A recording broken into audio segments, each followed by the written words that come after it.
వృషభ రాశి అంటేనే నాకు తెలిసి వాళ్ళకి ఆ దైవ బలం బలంగా ఉంటుంది. వాళ్ళకి నేను 10 మందిలో అంటే 10 మందికి ఆ లక్షణం ఉంటుందని చెప్తాను. 9 మందికి 8 మందికి అని కూడా నేను చెప్పాను.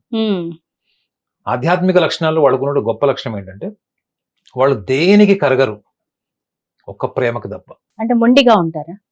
మీరు ఎంత మొండి వాళ్ళైనా, జనరల్ గా వృషభ రాశి వాళ్ళ గురించి ఏం చెప్తారు, వీళ్ళు మొండి వాళ్ళు, సరళత్వం ఉండదు అంటారు. సరళత్వం లేదంటే ఫ్లెక్సిబిలిటీ ఉండదు అని అర్థం.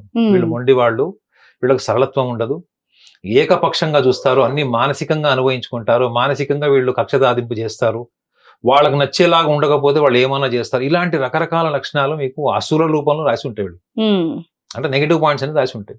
చూడండి, వాళ్ళు ఎంత కలిసిపోయినట్టు వ్యవహారంలో మొండిగా బలంగా నాటుకుపోయి ఒక దృఢ సంకల్పంతో ఉన్నారు అనే వాళ్ళందరూ కూడా ఈ వృషభ రాశి వాళ్ళు. దృఢ సంకల్పము, పట్టుదల, ఇవి రెండు వీళ్ళకు ఉన్నటువంటి గొప్ప లక్షణాలు. ఈ రెండు లేకుండా మీరు వ్యవహారంలో గెలుస్తారా? వ్యాపారం చేయగలుగుతారా? మీ విద్యాభ్యాసం గడుస్తుందా? మీ ఉద్యోగంలో ఉన్నతమైన స్థాయికి వస్తారా?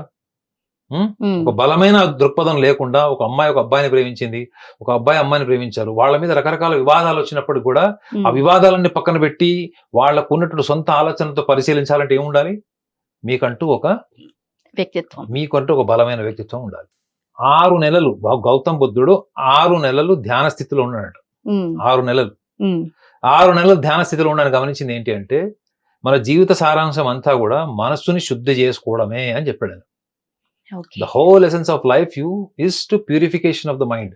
మీ మైండ్ ని మీరు ఎంత ప్యూరిఫై చేస్తారో మీరు అంత అద్భుతమైనటువంటి డిటాచ్మెంట్ ఏమంటాం మనము, వైరాగ్యం లేదా సాల్వేషన్, లిబరేషన్, ఇవన్నిటిని కూడా మనము మనసుని శుద్ధి చేసుకోవడం వల్లనే వస్తుంది.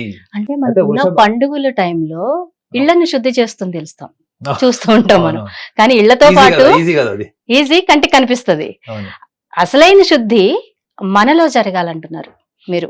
ఆధ్యాత్మిక జ్యోతిషం అంతా ఇలానే అదే చెప్పు. ఆధ్యాత్మిక జ్యోతిషం చాలా సింప్లిఫై చేస్తుంది వాటిని. ఏంటంటే ఈ గొప్ప లక్షణాలన్నీ కూడా మీరు పురాణ కథల్లో ఉన్నటువంటి గొప్ప గొప్ప వాళ్ళందరినీ చూడండి. శ్రీరాములు వారిని చూసినా, హనుమంతుడిని చూసుకున్నా, మీరు సీతమ్మ వారిని చూసినా, మీరు ఏ కథలను చదవండి, మార్కండేయుని చూసినా అన్నా, వృషభ రాశి వాళ్ళకు ఉన్నటువంటి గొప్ప లక్షణం ఏంటంటే వాళ్ళకి ఇన్ని దైవ లక్షణాలతో పాటు వాళ్ళకి ఇంకో గొప్ప విషయం కూడా చెప్పాలి. ఏంటంటే వీళ్ళు ఎక్కడ ఉంటారో ఈ వృషభ రాశి వాళ్ళు, ఆ చుట్టుపక్కల వాళ్ళందరితో కూడా వీళ్ళు కలిసిపోయి మమైకమైపోయి వాళ్ళందరితోని స్నేహభావంతో పలకరింపులు అలా ఉంటాయని మీరు అనుకుంటున్నారా?